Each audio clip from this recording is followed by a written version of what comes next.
I want to turn to the war between Israel and Hamas in Gaza. What is your view of this war? I think when you call it a war, you're doing a disservice to the people who are having their limbs blown off by some of the most advanced technical weaponry on the planet. It is a genocide and it is disgusting. And it doesn't matter which side of the political spectrum you fall on. When you observe a genocide in front of your very eyes, you should be disgusted. Which side is waging genocide? The Israelis are genociding the Palestinians, and you know it as well as everybody else does. That. Well, then it seems like your bosses are not allowing you to know it. What do you think of what Hamas did on October the 7th? Why are you starting the story in the middle, Piers? Didn't. I just asked you about the wider war. I'm now asking you specifically about Hamas. I cannot professionally answer that question without talking about the context that led up to October 7th. Well, nothing, to my mind, justifies what happened on October the 7th. Nothing justifies what happened before October the 7th, Piers. This is the exact point. So you're talking to a man, I don't know what answer you expect from me, because let's forget the fact that I'm a Muslim. You're talking to a man who is fighting oppression to the best of his ability because he believes that the people in charge of the world are enslaving us all, to the point where I detriment my own life. I end up in a jail cell because I'm speaking against oppression. Then you're asking me what I would do if my family was blown to pieces. You're not in a jail. Hang on. You're asking me what I would do if another government came along and blew my family to pieces? You weren't put in a jail cell because of any oppression. Absolutely I was. No, you weren't. Of course you I were was. put in jail cell because you've been accused of serious sexual crimes. I would not have been accused if I was not monumentally successful in speaking the truth. Let me ask you again. It's a simple question. Some people can answer it straight away, including pro-Palestinians people I've had on my program. Many are very quick to say absolutely. Do you believe Hamas are a terror organization? And that's a very interesting question, but I think you're peddling asininities. Well, just answer the question. Can somebody do me a favor? Google asininities and find out if it's a word. I know what it means. If it's not, make sure it's added to Webster on Top G's orders. Okay. Just, are they a terror group? You're peddling asininities because I'll tell you why, Piers. Let me answer the question. No, I'm not. Of course you are. It's a simple question. That's like me asking... I'll tell you why I asked. Because the UK, where you were born, prescribes Hamas as a terror organization. They also prescribe me as dangerous to children in schools. Let me explain something to you, Piers. You're not prescribed as that. If I were to sit here and say, is stealing wrong? And you'd say yes, and I go, but what if the person stealing is trying to feed their family, and if they don't, their family are going to die? Is it still wrong? You're trying to take a very nuanced and complicated argument and reduce it down to one sentence, which is failure. You're trying to equate stealing with a mob of terrorists breaking over a border, going to peaceful... Is that what Israel did? Wait a minute. A mob of terrorists breaking over a border and killing people. Is that what Israel did? Going through a border on October the 7th. Oh, October the 7th. Massacring young people at a festival, massacring families in their homes in a kibbutz, setting fire to them, cutting their heads off, killing babies. Oh, killing 40 babies. That was true. Well, fine. Were the babies vaccinated? Why are you being flippant? I'm not being flippant. The point I am making... I don't find that funny. No, but the point I am making is that the media lies, firstly. Secondly... I can ask you about different things at the same time, right? Sure. So I'm asking you, first of all, specifically, what is your reaction to what happened on October the 7th? Sure. I'll answer the question professionally. I do not condone the loss of human life on either side. I think anybody doing anything which directly damages civilians is disgusting and abhorrent. However, I would be an amateur if I could not sit and pretend I do not understand the motivations behind either side. This is not even me taking a side. I understand why Israel is doing what it's doing. I understand why Palestine is doing what it's doing. However, I still call the Israeli actions absolutely abhorrent and genocidal. Okay, we're going to come to Israel's actions, I promise you. We will ask that question specifically. But in terms of what Hamas did on October the 7th, do you accept that was an act of terrorism? It's an interesting question because once again... It's not really. It is. It's a very straightforward question. Because you're the person who would have called Nelson Mandela a terrorist while he was still in jail. And one person's terrorist is another person's freedom fighter. I wouldn't have called him that. For me to answer the question... Yes, you would have. For me to answer the question, I have to be very professional, Piers. For me to sit on the outside in Romania with no personal involvement in Israel-Palestine, it's easy for me to say, yes, it was an act of terror. However, if I was in Gaza, if I was in an open-air prison, if my family had been annihilated by bombs from the sky, if everybody I knew had suffered the loss of a loved one, if I had no chance of any kind of freedom or democracy or standard of life, would I believe it was an act of terror, or would I believe it's an act of resistance against oppression? You have to be very careful how you answer these questions. So what do you think? I think I understand what happens when you take people and put them in such an inhumane condition. For anybody to sit and say that you're going to take people and put them in absolutely inhumane conditions and give them no standard of life, and they're not allowed to ever fight back, or they are terrorists. But I can agree with you. Anyone who does that is an amateur. I can agree with you that the plight of the Palestinians for many decades has been absolutely shameful. So what did we think was going to happen, Piers? No, nothing justifies what happened on October the 7th. So what are they supposed to do? Nothing. So what are they supposed to do? That was an act of medieval barbaric terrorism. Nothing justifies it. Did they suffer acts of medieval? Your attempt to try and equivocate. Did they suffer acts of medieval barbaric terrorism before that date? Yes. And it's unfortunately an eye for an eye in this world. Tell me, I'm not condoning. I'm being a professional and answering to you why it happened. Give me one example of where Israel, without any provocation, went into... a specific question. Went into Gaza and massacred 1,500 innocent people, cutting their heads off, taping and boasting about what they'd done back to their families in Israel, kidnapping Holocaust survivors, bringing them, they wouldn't have, of course, done that in their case, but kidnapping old grandmothers and bringing them back to Israel, kidnapping babies, kidnapping children. When has Israel actually gone in and done something of the scale of October the 7th? There's literally endless examples of that. Give me one. In 2014, they were bombing civilians. You know what, Piers, let me tell you something. I'm not talking about, well, they were categorized as retaliation for rocket strikes, and there's an arguable point. As there is, for example, I'm vehemently against the expansion of the settlements on the West Bank. I think there are legitimate questions about the proportionality of Israel's response here. Yeah, but in terms of what Hamas perpetrated on October the 7th, there is no instance of Israel doing that to the people of Gaza. And you have to accept that. If you don't accept that, you're either deluded or you're deliberately not wanting to say the obvious, which is that was an act of terrorism, because you're concerned about upsetting people in Palestine. Is that the case? Let me go back to my first point when I said you're peddling asininities. The reason I said that is because to look at a situation, no matter how heinous, and to ignore all of the context and pretend that you do not understand why said situation happened Nothing justifies terrorism on that scale. Nothing. Is asinine. No, it's not. Because it's not about justification. Let me tell you why. Piers, it's not about justification. Let me tell you, it's about understanding the realities of the world. Let me tell you the reality of the world. Hamas came to power in 2005. Hamas's initial founding charter made it clear that they are for the eradication of Israel. And on October the 7th, they proved what that means is they will kill every Jew they can get their hands on. They are an existential threat to people in Israel and to Jewish people. And that is, I'm afraid, the purest personification of a terror group. I also think by doing what they did, as they have done since 2005, they weren't representing innocent Palestinian people in Gaza. Who are suffering now. They knew, yes, but Hamas knew when they did what they did that Israel would respond the way they did and that thousands of innocent Palestinians would get killed. They knew that, and they still did it. So my question for you is, why can't you, which is my position on this, is very straightforward. What Hamas did was an act of terror, an absolutely despicable act of terror, and should be called exactly what it is. And they are now demonstrably a terrorist group. That is why they were rightly prescribed that by the UK and America and other countries. And to try and pretend they're not makes you sound like Jeremy Corbyn. And I can't think of a worse insult to throw at you, right? So I don't think me and Corbyn agree on that. But I also think there are legitimate questions to come about the way Israel's responded. We can come to that. But I just want to ask you one more time. Is what Hamas did on October the 7th an act of terrorism? I think, Piers, it is peddling asininities for you to pretend that enslaving people... You sound like Jeremy Corbyn. No, let me answer the question. 15 times he refused to answer the question. Let me answer the question. You're now up I'm to not about... refusing. You're now about 3 or 4. If you look... Are they a terror group or not? They're one team's freedom fighter, and they're deemed a terrorist What do group. you think? I think that if you lock people in an open-air prison and steal their land, they're going to retaliate. So they're not a terror group? I think they're going to retaliate. They're not a terror group? One team's terrorist is another team's freedom fighter. Okay, we're now up to fighter. about 8. Are they a terror group? And also, another thing I want to make clear to you, Piers. Only Jeremy Corbyn has done this. Done what? Refused to answer the question.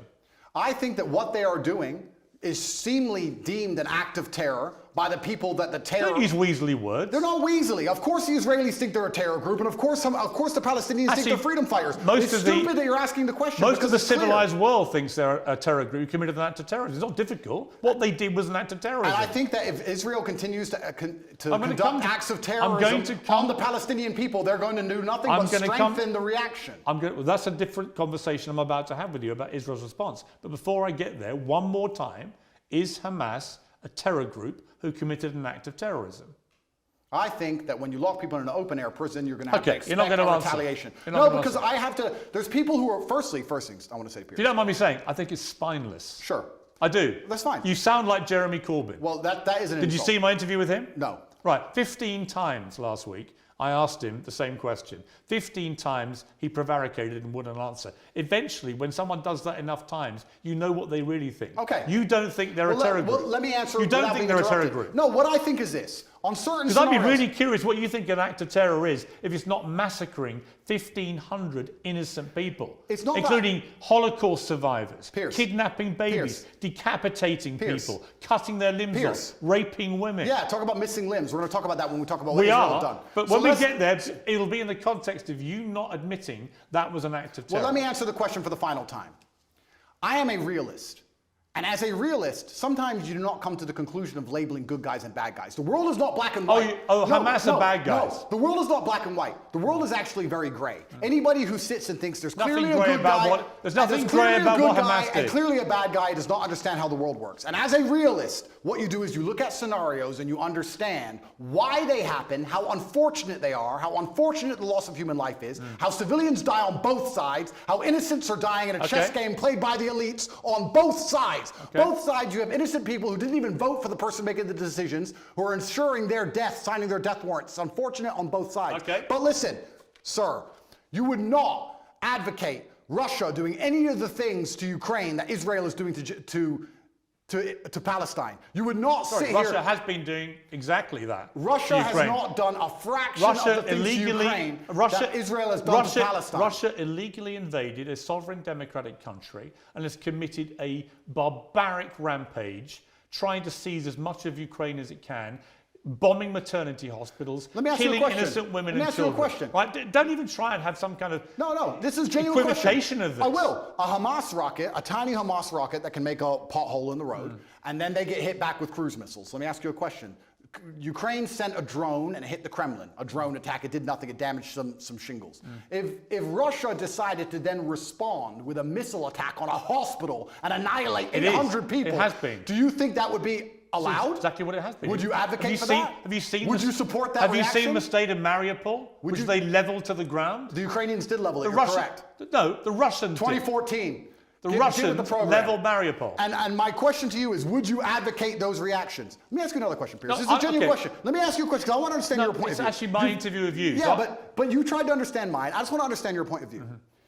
If I believed, or if Israel believed, that one of the people in your house was a terrorist and decided to destroy your entire house and kill your entire family, would you sit and say, well, maybe there was a terrorist inside, I accept that? Or would you be enraged? Genuine question. I don't think you can take an individual person's response. Well, it's a bunch of individual people in Gaza. They're people, individuals with thoughts and dreams and aspirations which are being annihilated. 15-year-old girls without legs because of cruise missiles. Let's come to they are individual people. They're not cattle, Piers. Let's come to that. They're people. Right, and so were the people in Israel on October the 7th. And that's why it's so heinous, which is my exact point. But not heinous enough to reach your bar of terrorism. It's not about reaching bar of terrorism. It's understanding why things happen. By not saying it, you've made your position clear. Just as Jeremy Corbyn did. And to pretend you're any different is ridiculous. Let's move on to Israel's response, because there are legitimate questions about this. Hamas embeds itself, 40,000 terrorists in my estimation. You can call them whatever you like. And they're embedded amongst the civilian population, predominantly in northern Gaza. We know from intelligence over the last 20 years, which you won't believe because the Matrix has made it all up. Correct. But we know from intelligence that historically Hamas likes to embed itself, particularly around things like schools and hospitals and mosques, because that makes it more difficult if the Israelis attack. Yeah. Now, Israel has killed nearly 12,000 people in its response, right? There are many people around the world demanding a ceasefire who think that is a ridiculously disproportionate response to what happened. Well, it was genocide. They would want to kill everyone in Palestine. They don't. They just want to drive them all out. Whereas Hamas do want to kill every Jew. That is actually what genocide is. You know what's actually interesting? Because you've spoken about this subject with people who actually understand the conflict better than I do. Mohammed Hijab understands it better. Low-key understands it better. I'm talking from a very general humanistic perspective, because I don't understand the absolute intricacies like they do. Do you know what genocide means? Of course I do. Right. Genocide means you want to eradicate an entire people based on race or ethnicity.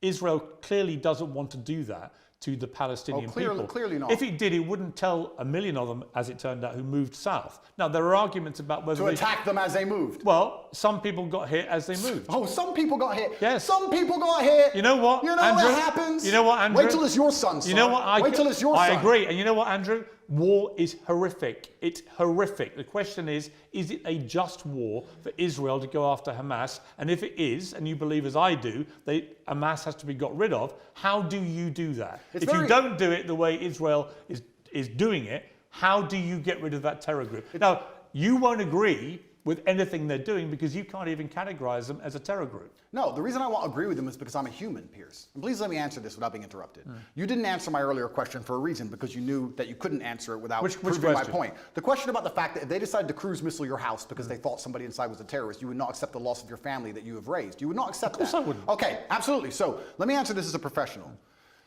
What's funny is I'm a humanist. Like I said, a professional what, by the way? The professional. Please let me answer. Let me answer. What are you? What are you thinking? You say you're thinking of professional, and I'm talking about this from a humanistic perspective, right? And like I said, you've talked to people more knowledgeable than me on the details of the subject. Right. Listen to me very carefully. I thought we lived in a democratic society. You just said 35,000 Hamas terrorists, and this is the thing that's most upsetting to me. This is what genuinely upsets me. Israel intelligence will say a guy's a Hamas terrorist. Has that guy gone to a court of law? Has there been a democratic process? Has he been proven to be a terrorist? No. They've just decided from their intelligence that couldn't see an invasion coming from hundreds of miles away. So this intelligence is actually no. It's not great. No. So they've decided this person might be in intelligence without court case, without any kind of democratic process, and because of that, they've decided to annihilate civilians along with him, and it's all just collateral damage, and nobody should care. That is not a humanistic perspective, and that is disgusting. And any person in the West who is advocating for that is a hypocrite. Because if it was turned on them, if the American government said, we think the person in your shopping mall, one of the people you were shopping alongside in the mall, might have committed a crime. We didn't take them to court. We think they might have, so we killed your whole family. Get over it. So the last time is a clown and a hypocrite. So the last time, what do you expect full-grown men to do? I'm about to respond. What do you expect full-grown men to do when you kill all of their families and leave them locked in an open-air prison? Let me respond. The last time that Jewish people faced an existential threat was in World War II. And the Nazis, who wanted to take over the world and kill every Jewish person, the Nazis were ultimately defeated by Winston Churchill leading the Allies. And Winston Churchill, in the process of defeating the Nazis, killed a lot of German innocent civilians in the process. Do you think that was justified? Let me ask a question. Was it? Well, no, I asked the questions. Was it justified? Sir, I believe, and let me just get this right in my head. Yeah, think about it. No, I don't need to think about your question.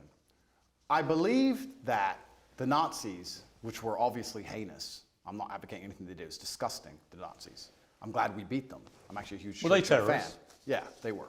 Right. So I believe that they were... So when you massacre Jewish people, you're terrorists? Except when you do it in Israel. When you try and conduct genocide on a populace because you don't want them on land you say is yours, then you are terrorists. It's exactly what Hamas did on October the 7th. Exactly what Israel had did before that. So you've literally just described what Hamas do.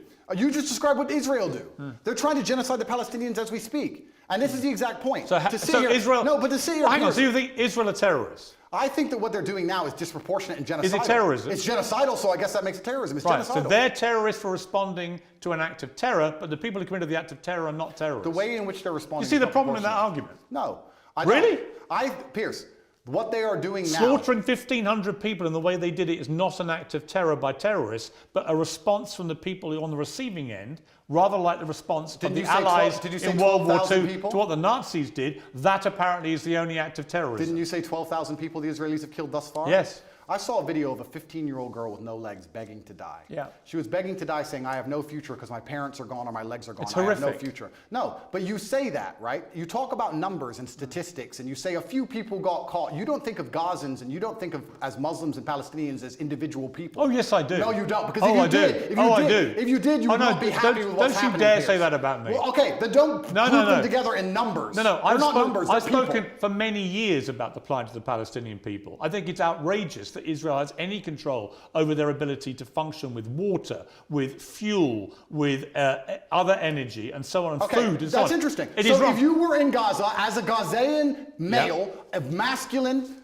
fighting age, and you believed the things you currently believe, what would you do about it? I'm just asking. You know what? Nothing justifies the terrorism we saw. I never said you'd be a terrorist. I'm asking what you do. No. I understand why people in Palestine feel oppressed. I understand why they want freedom. I understand why they want the same rights as the people in Israel. Then here's a perfect... On that we agree. Absolutely, we agree. But nothing justifies what happened on October Well, the 7th. here's where we disagree, Piers, because as a professional, when we both agree on the point that the people inside of Gaza are being oppressed and that their life is being detrimented and that they have no way of getting out, Yes. we, as a professional, And I do agree with that. I understand pressure cookers explode. You're pretending they shouldn't. You're saying that they should never explode. Nothing bad should ever happen. saying nothing justifies terrorism. We should just be allowed to subjugate them No, for no. endless years and nothing happens. No. And I'm a realist to understand that pressure cookers explode. No, you're not. And that's what No, happens. you're not. We need a solution to the problem or it Actually, will continue to happen. You're not a realist because actually you are not accepting that what they did on October the 7th was an act of terrorism by terrorists. You won't accept that. You think actually they're freedom fighters doing some kind of resistance. And I say that is ridiculous and shameful. That's the difference between us. I understand that pressure cookers explode, Piers. Right. So you think it's perfectly reasonable what happened there? I don't think it's reasonable. I think it's a shame. Natural consequence. I think it's a shame. A shame. That's it. I think it's a shame that we're living in the world now where people are reduced to basically suicide to try and fight for freedom for their families if they have one left, because they all committed suicide. Those men who did that. Well, the Because Hamas- they didn't have a chance of survival. I think when you Well, that's because they believe that they're martyring themselves and going to a better when life. you oppress people to the point where their family's dead and they have nothing to live for. And I think that's a shame. So do you support Islamic fundamentalism? Absolutely not. Do you support an Islamist ideology? Absolutely not. Right. What I support. So why do you support Hamas? I support justice in Do the you support universe. Hamas? I support justice in the universe. Do you Piers. support Hamas? No. You don't? Well, I don't know the ins and outs of Hamas's creed. I have to be very honest. Well, you know what they did on October the 7th. Do you support them? I understand why that happened, and I'm Right. saying it's a shame. But you won't denounce them. I say it's a shame. Will you condemn them? I can't sit here and condemn the obvious Wow. outcome of Wow. consequence. Really? How can I You condemn? can't condemn Hamas for what they did. Well, we know what's going to happen, and we need a solution. You're Piers. very quick to condemn Israel's response, but you won't condemn the terror attack which prompted it. No, I'll tell you why. Even though Hamas knew by doing what they were doing, that would be the response. Do you think they knew that?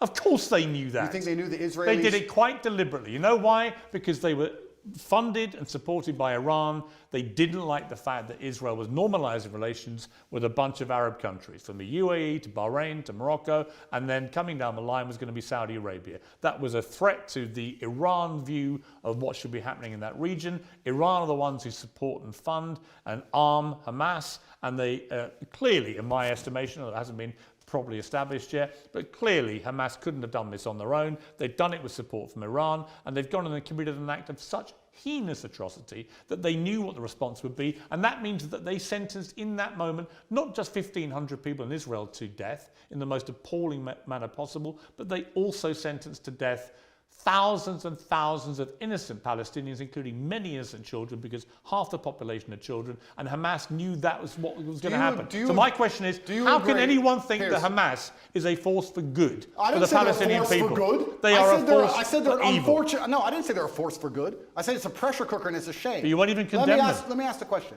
Do you think if we gave the Palestinian people basic human rights, that Hamas would find it more difficult to recruit new soldiers?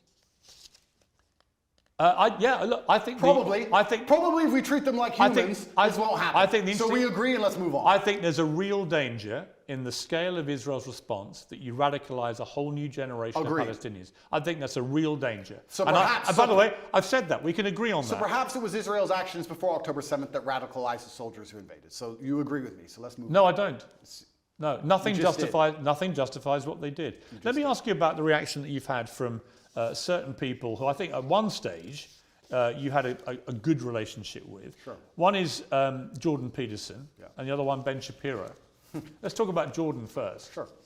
You've had a bit of a to and fro with him, but what is your view of him? I think Jordan and I actually agree on many issues. I think the enemy of my enemy is my friend. I think we have a lot more in common than we have that we disagree on. We have different views of the world on certain things. I think we approach him from different places. He's far more in his mind, whereas I live in more in a physical realm than he does. I have nothing against Jordan. I don't dislike him. I do find it, and I must be honest, a bit disingenuous and hypocritical that he speaks mental strength and then ends up addicted to an antidepressant. I don't think he should ever take antidepressants ever. I've been through worse than what he's been through, and I didn't take a single drug. However, I have nothing against the guy. He says very intelligent things, and I'd be interested to argue with him or discuss or debate with him, but I think we'd actually agree on most points, to be honest with you. I don't think he may be unhappy with somehow how I've lived my life and some things I've done, but we've already discussed the fact that I come from the lowest income area of the UK, and most people around me were selling drugs, so at least I didn't do that. So I'm not going to allow somebody who's a professor at a university who's had an easy life come along and tell me how people from the streets should survive. You have to find a way out. Let's get rich or die trying. But I have nothing against the guy. I just think that he's been a bit hypocritical. And then, truthfully, the only time I've been genuinely a bit appalled by any of his actions was the tweet he made on Israel-Palestine when he said, give them hell. I know that's an easy thing to say, and it's an expression that people use and they throw it around flippantly. But I think when you actually wish hell upon other human beings, I think it's a disgusting thing to do, because hell is that 15-year-old girl with no legs and her parents were dead. Well, hell and when is, you see her crying her eyes out, begging to die, that is hell. And I don't think you should genuinely wish hell on anyone, Israel or Palestinian, anyone. I'm a humanist. I don't want anybody to die. Well, he did. When he was wishing hell on an entire population, he did express regret for the way he phrased it. And he should, and because it's disgusting. I've not wished hell on the Israelis. I've not wished hell on the Israeli state. I don't want any Israeli civilian to go through what that 15-year-old Palestinian girl's going through. Not a single one. He said about you, Jordan Peterson, I'm not particularly happy to be grouped with Andrew Tate. I think there are some elements about what he does that are quite reprehensible. I'm sure he has. I don't know everything he says, and he may disagree with some of my point of view. As I said, I have nothing against him. I don't think anything he says is particularly wrong.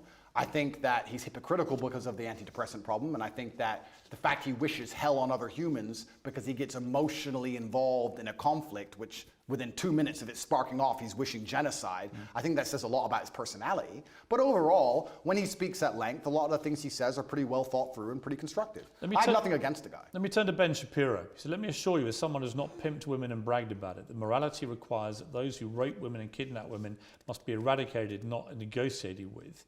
He says, on my show, I won't be lectured on morality and toughness by Andrew Tate. His great idea of toughness and morality is pimping women and bragging about it on air, and then trying to quasi-walk it back while simultaneously maintaining many of the same positions and flexing his biceps. Listen, everyone should be able to tweet whatever it is they want. I'm all for an open discourse, even with people who I think are dead wrong on a lot of issues. But Andrew Tate is dead wrong on a lot of these issues.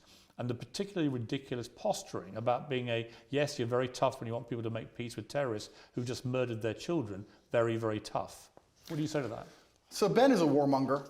Ben has been wrong on basically every single issue you can name. He was with you with the vaccine and every other war. Ben is always calling for other people's young men to go and die in some war. He seems to love it. I don't know if he has short man syndrome, but he's always behind his desk calling about how important it is that big, strong men like me go and die. And the reason he tweeted that and said that is because when Hamas and Israel, at the very early in the conflict, I think it was 3 days in, were discussing possible peace talks, he tweeted, no, absolutely not, fuck them, kill them all. And I said, Ben, as a man who's done his own fighting, because I've had a life of pain and violence, listen to me.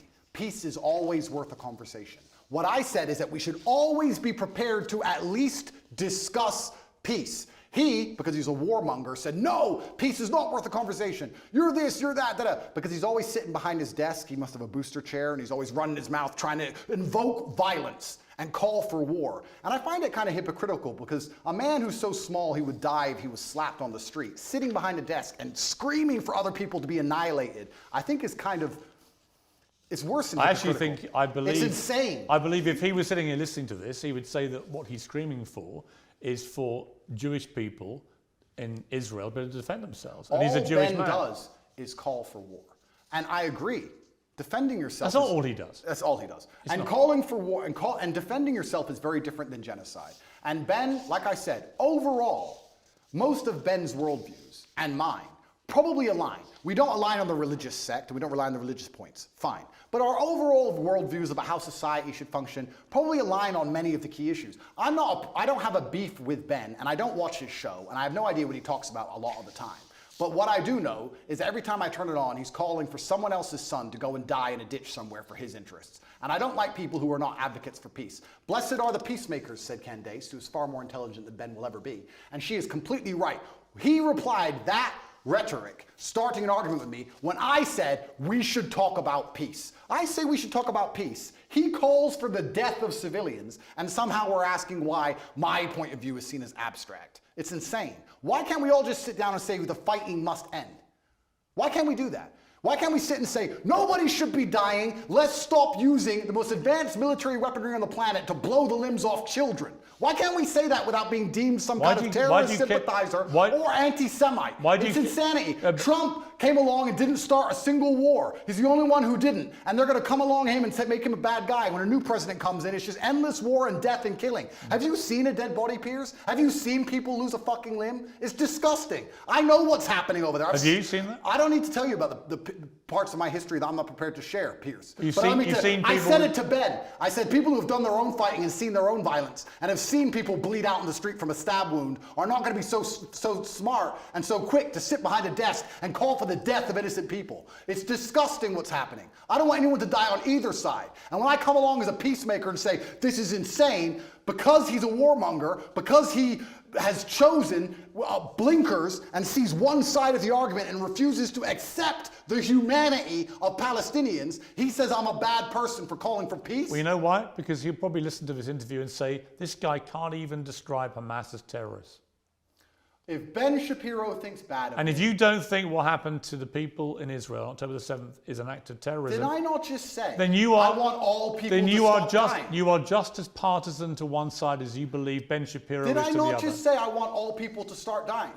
Piers, don't interrupt this. It's 2 sentences. I want all people to stop dying. However, I understand what is going to happen when you create a pressure cooker. That is my answer, and it's extremely professional. I don't want anyone to die, and because I don't want anyone to die, because I'm a peacemaker, because I'm a humanist, I understand you cannot lock people in an open-air prison for an undetermined period of time without provoking terrorism. So out of interest, what would you have done if you'd been Israel after October the 7th? That's a really interesting question, and I think there's people who are more qualified than me to answer. Given that Hamas last week said, we're going to try and do the same thing again and again and again, what would you do to defend the people of Israel? Good question. They have the Iron Dome, which is largely effective.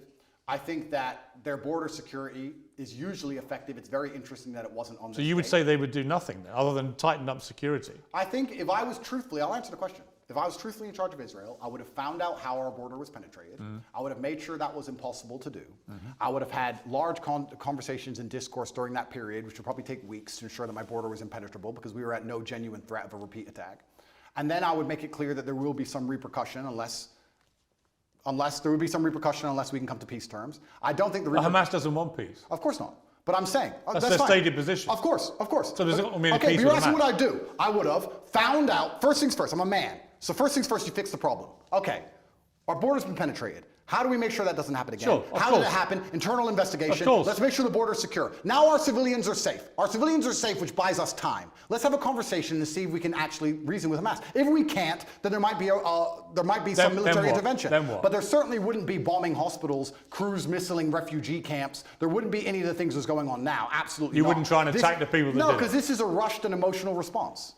And that's what I would have prevented. I would have made sure as a man I didn't make a rushed and emotional response. So you'd be more like Neville Chamberlain, trying to do peace with the Nazis and Winston Churchill trying to kill them. Well, yeah, that's an interesting question. You're an appeaser, not a warrior. Well, I still think I'm a warrior, but I think that when you're a warrior, you have to be very capable and... But that's what Neville Chamberlain's view was. We should do peace with the Nazis. You have to be very understanding of your power, and you have to use it responsibly.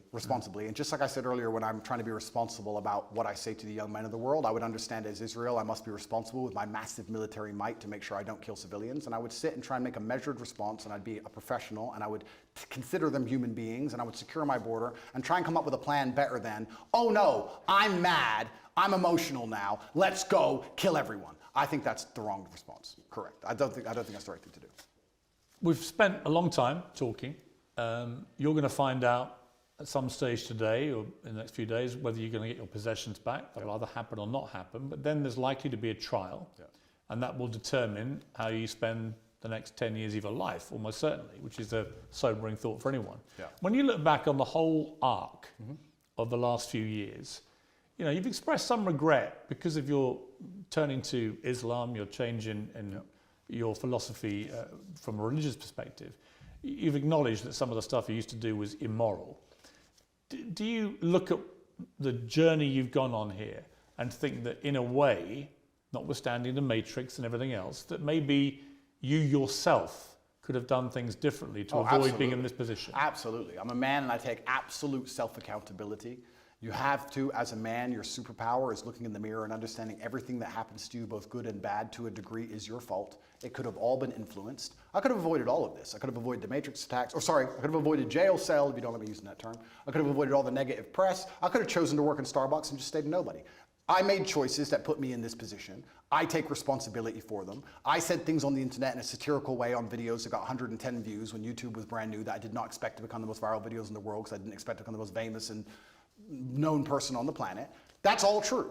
I'm not saying I have no part to play in any of this. However, I can still say that I'm completely innocent. I can still say that it is only my fame and notoriety that has inspired the prosecution service to try and even put me in jail in the first place. I can still say that there's some unfair policing in the world depending on your political views. I can still say all of those things while accepting absolute responsibility for the situation I am in. Andrew Tate, thank you very much. Thank you, sir.